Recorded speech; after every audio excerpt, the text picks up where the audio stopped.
So ಇವತ್ತಿನ ವಿಡಿಯೋದಲ್ಲಿ ನಾನು ಬೆಲ್ಲ ನಮಗೆ ಯಾಕೆ ಬೇಕು, ನಾವು ಯಾಕೆ ಬೆಲ್ಲನ ತಿನ್ನಬೇಕು ಅನ್ನೋದನ್ನ ಹೇಳ್ತಾ ಇದ್ದೀನಿ.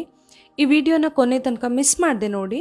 ಹಾಗೆ ನೀವು ಯಾರಾದ್ರೂ ಇನ್ನೂ ಮನೆಮದ್ದು ಯೂಟ್ಯೂಬ್ ಚಾನಲ್ನ ಸಬ್ಸ್ಕ್ರೈಬ್ ಮಾಡಿಲ್ಲ ಆದರೆ ಪ್ಲೀಸ್ ಸಬ್ಸ್ಕ್ರೈಬ್ ಮಾಡಿ, ಹಾಗೆ ಪಕ್ಕದಲ್ಲಿರುವ ಬೆಲ್ ಐಕಾನ್ ಕ್ಲಿಕ್ ಮಾಡೋದನ್ನ ಮರಿಬೇಡಿ. ಮೊದಲನೇ ಪಾಯಿಂಟ್, ತುಂಬಾನೇ ಇಂಪಾರ್ಟೆಂಟ್ ಪಾಯಿಂಟ್ ಅಂತ ಹೇಳಿದ್ರೆ, ಬೆಲ್ಲ ರಕ್ತ ಶುದ್ಧೀಕರಣಕ್ಕೆ ತುಂಬಾನೇ ಒಂದು ಬೆಸ್ಟ್ ಮೆಡಿಸಿನ್ ಅಂತಾನೆ ಹೇಳ್ಬಹುದು. ನೀವು ಯಾವುದೇ ಬೇರೆ ಮೆಡಿಸಿನ್ ತಗೊಳ್ಳಿ, ಅದಕ್ಕಿಂತ ಜಾಸ್ತಿ ಹೆಲ್ಪ್ ಆಗುವಂಥದ್ದು ಈ ಬೆಲ್ಲ. ನಾವು ಪ್ರತಿದಿನ ಒಂದು ಸಣ್ಣ ಪೀಸ್ ಬೆಲ್ಲ ಪ್ರತಿದಿನ ಯೂಸ್ ಮಾಡ್ತಾ ಇದ್ರೆ ಖಂಡಿತವಾಗ್ಲೂ ನಮ್ಮ ರಕ್ತ ತುಂಬಾನೇ ಶುದ್ಧಿ ಆಗಿರುತ್ತೆ. ಅದೇ ರೀತಿಯಲ್ಲಿ ಜೀರ್ಣಕ್ಕೆ ತುಂಬಾನೇ ಒಳ್ಳೆಯದು. ಬೆಲ್ಲ ಪ್ರತಿದಿನ ನಾವು ಅಡಿಗೆಯಲ್ಲಿ ಬಳಸಬಹುದು ಅಥವಾ ಹಾಗೆ ಒಂದು ಪೀಸ್ ಚಿಕ್ಕ ಪೀಸ್ ತಿನ್ನಬಹುದು. ಇದು ನಮ್ಮ ಜೀರ್ಣಕ್ಕೆ ತುಂಬಾನೇ ಒಳ್ಳೆಯದು. ಹಾಗೆ ಅಜೀರ್ಣ ಆಗಿ ಇದ್ರೆ ಕೂಡ ಇದನ್ನ ನಾವು ಮನೆಮದ್ದಾಗಿ ಯೂಸ್ ಮಾಡಬಹುದು. ಒಂದು ಸಣ್ಣ ಪೀಸ್ ಈರುಳ್ಳಿ ಮತ್ತೆ ಒಂದು ಸಣ್ಣ ಪೀಸ್ ಬೆಲ್ಲನ ಮಿಕ್ಸ್ ಮಾಡಿಕೊಂಡು ಅಥವಾ ಎರಡನ್ನು ಒಟ್ಟಿಗೆ ಅಗದು ನುಂಗಿದ್ರೆ ಎಂಥದ್ದೇ ಅಜೀರ್ಣ ಇದ್ರೂ ಕೂಡ ತುಂಬಾ ಬೇಗನೆ ಕಡಿಮೆ ಆಗುತ್ತೆ, ಹಾಗೆ ಜೀರ್ಣಶಕ್ತಿ ಜಾಸ್ತಿ ಆಗತ್ತೆ.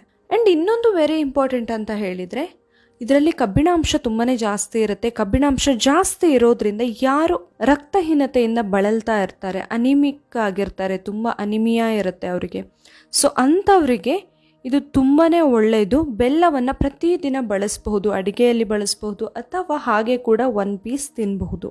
ಇನ್ನು ನೆಕ್ಸ್ಟ್ ಒನ್ ಅಂತ ಹೇಳಿದ್ರೆ, ಮೊಡವೆಗಳಾಗಿದ್ರೆ, ಅದೇ ರೀತಿ ಸ್ಕಿನ್ ತುಂಬಾ ಡಲ್ ಆಗಿದ್ರೆ, ಗ್ಲೋನೇ ಇಲ್ಲ, ಆ ಥರ ಎಲ್ಲ ಆಗಿದ್ರೆ ಖಂಡಿತವಾಗ್ಲೂ ನಾವು ಬೆಲ್ಲನ ಮಿಸ್ ಮಾಡದೆ ಬಳಸಬೇಕು. ಯಾಕಂತ ಹೇಳಿದ್ರೆ ಬೆಲ್ಲ ಪ್ರತಿದಿನ ಬಳಸೋದ್ರಿಂದ ರಕ್ತ ಶುದ್ಧಿ ಆಗುತ್ತೆ, ಅದರಿಂದಾಗಿ ಮೊಡವೆಗಳು ಕಡಿಮೆ ಆಗುತ್ತೆ. ಅದೇ ರೀತಿ ಸ್ಕಿನ್ ಗ್ಲೋ ಬರೋದಕ್ಕೆ ಕೂಡ ಇದು ಹೆಲ್ಪ್ ಆಗುತ್ತೆ.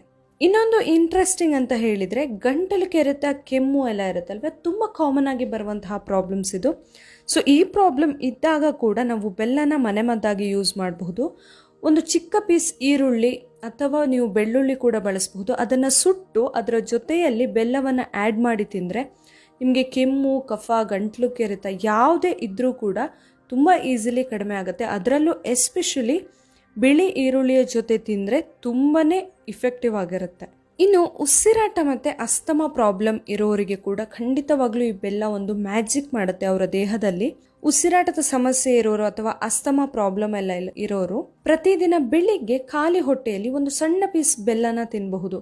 ಇದರಿಂದಾಗಿ ಅವರ ಉಸಿರಾಟದ ಸಮಸ್ಯೆ ಹಾಗೆ ಅಸ್ತಮಾ ಸಮಸ್ಯೆ ಎಲ್ಲ ಇದ್ರೆ ನಿಧಾನವಾಗಿ ದೂರ ಆಗುತ್ತೆ.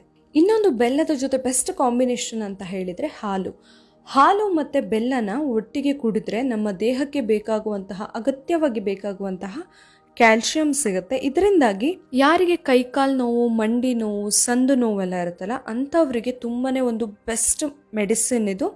ಹಾಲನ್ನು ಬೆಲ್ಲದ ಜೊತೆಯಲ್ಲಿ ಯೂಸ್ ಮಾಡೋದು. ಸೊ ಇದು ಕೂಡ ತುಂಬಾನೇ ಹೆಲ್ಪ್ ಆಗುತ್ತೆ ನಾವು ಆರೋಗ್ಯವಂತರಾಗಿ ಇರೋದಕ್ಕೆ. ಇನ್ನೊಂದು ವೆರಿ ಇಂಪಾರ್ಟೆಂಟ್ಲಿ ಲೇಡೀಸ್ಗೆ ಇಂಪಾರ್ಟೆಂಟ್ ಆಗಿ ಹೇಳೋದಂತ ಹೇಳಿದರೆ, ಪೀರಿಯಡ್ಸ್ ಟೈಮಲ್ಲಿ ಯಾರಿಗೆ ತುಂಬ ಪೇಯ್ನ್ ಎಲ್ಲ ಬರ್ತಾ ಇರುತ್ತಲ್ವ, ಆವಾಗ ಕೂಡ ತುಂಬ ಪೇಯ್ನ್ ಇದ್ದಾಗ ನೀವು ಯಾವುದೋ ಪೇಯ್ನ್ ಕಿಲ್ಲರ್ ಎಲ್ಲ ತಗೊಳ್ಳೋ ಬದಲು ಈ ಬೆಲ್ಲನ ತಿಂದು ನೋಡಿ, ತುಂಬಾ ಮ್ಯಾಜಿಕ್ ಮಾಡುತ್ತೆ ಇದು.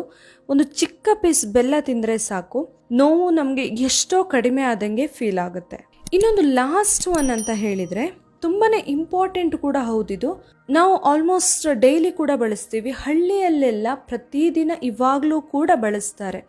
ತುಂಬ ಸುಸ್ತಾದಾಗ ಯಾರಿಗೆ ಇರುತ್ತೆ, ಇವಾಗ ಹಳ್ಳಿಯಲ್ಲೆಲ್ಲ ಆದರೆ ತೋಟಕ್ಕೆ, ಗದ್ದೆಗಳಿಗೆಲ್ಲ ಹೋಗಿ ಕೆಲಸ ಎಲ್ಲ ಮಾಡಿ ಬರ್ತಾರೆ, ಬಿಸಿಲಲ್ಲಿ ತುಂಬ ಸುಸ್ತಾಗಿರುತ್ತೆ. ಸೊ ಆ ಥರ ಇರುವಾಗ ಏನಾಗುತ್ತೆ, ಎಷ್ಟೇ ಸುಸ್ತಿದ್ರೂ ಕೂಡ ಮನೆಗೆ ಬಂದ ತಕ್ಷಣ ಒಂದು ಸಣ್ಣ ಪೀಸ್ ಬೆಲ್ಲನ ತಿಂದು ನೀರು ಕುಡಿದ್ರೆ ನಮ್ಮ ಎಷ್ಟೋ ಸುಸ್ತು ಮಾಯ ಆಗಿ ಹೋಗುತ್ತೆ, ನಮಗೆ ಗೊತ್ತಾಗಲ್ಲ ಆ್ಯಕ್ಚುಲಿ. ನೋಡಿದ್ರಲ್ಲ, ಒಂದು ಸಣ್ಣ ಪೀಸ್ ಬೆಲ್ಲನ ನಾವು ಪ್ರತಿದಿನ ಬಳಸೋದ್ರಿಂದ ನಮ್ಮ ದೇಹದಲ್ಲಿ ಯಾವ್ಯಾವ ರೀತಿಯಲ್ಲಿ ಹೆಲ್ಪ್ ಆಗುತ್ತೆ ಇದು ಅಂತ ಹೇಳಿ. ಈ ವಿಡಿಯೋದಲ್ಲಿನ ಮಾಹಿತಿ ನಿಮಗೆ ಇಷ್ಟ ಆಗಿದ್ರೆ ಮನೆಮದ್ದು ಯೂಟ್ಯೂಬ್ ಚಾನಲ್ನ ಸಬ್ಸ್ಕ್ರೈಬ್ ಮಾಡಿ, ಹಾಗೆ ಈ ವಿಡಿಯೋನ ಲೈಕ್ ಮಾಡಿ, ಹಾಗೆ ಬೇರೆಯವರಿಗೆ ಕೂಡ ಶೇರ್ ಮಾಡೋದನ್ನು ಮರಿಬೇಡಿ. ನಾಳೆ ಇನ್ನೊಂದು ಹೊಸ ರೀತಿಯ ವಿಡಿಯೋದೊಂದಿಗೆ ಮತ್ತೆ ಬರ್ತೀನಿ. Thank you.